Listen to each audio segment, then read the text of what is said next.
Ukraine just received one of the largest cyber attacks that the country has ever seen. And in this video, we will be talking about exactly what happened, what the hack was, how badly it affected Ukraine, and where it might have come from. So let's get started. Welcome back to Clean Tech, home of the daily technology news reviews. My name is McKay Thomason. And like I was saying, Ukraine recently received one of the largest cyber attacks the country has ever seen. The cyber attack was a DDoS, and what that is it's a method where cyber criminals flood a network with so much malicious traffic that it cannot operate or communicate as it normally would. So basically, a website is flooded with so much different like fake traffic that the website can't operate like it normally would.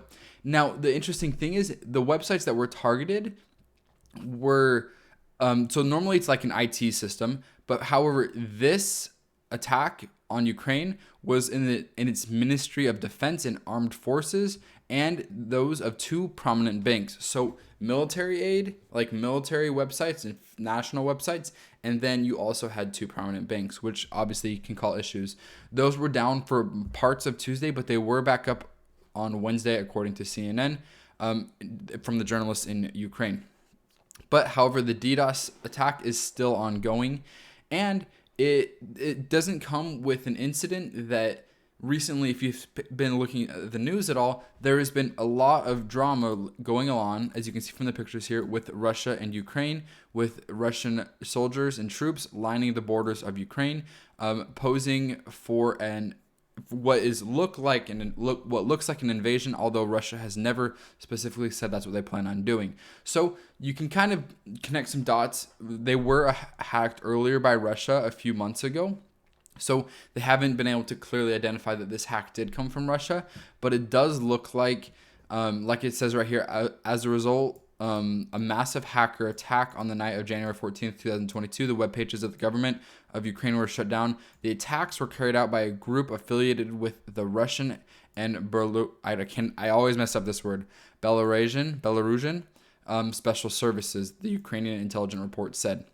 Similarities in the infrastructure used in today's DDoS. So if I had to take a wild guess with everything going on, my guess is that Russia attacked Ukraine with this DDoS hack that forced a lot of the websites down. Now, from what I can understand, there wasn't any permanent or long-lasting damage. I don't know the ramifications of the hack or if they got any sort of information, but usually it's just to shut those websites down for a time. So I'm really curious to see how this plays out, to see if there will be. Obviously, you hate to see any sort of war like this.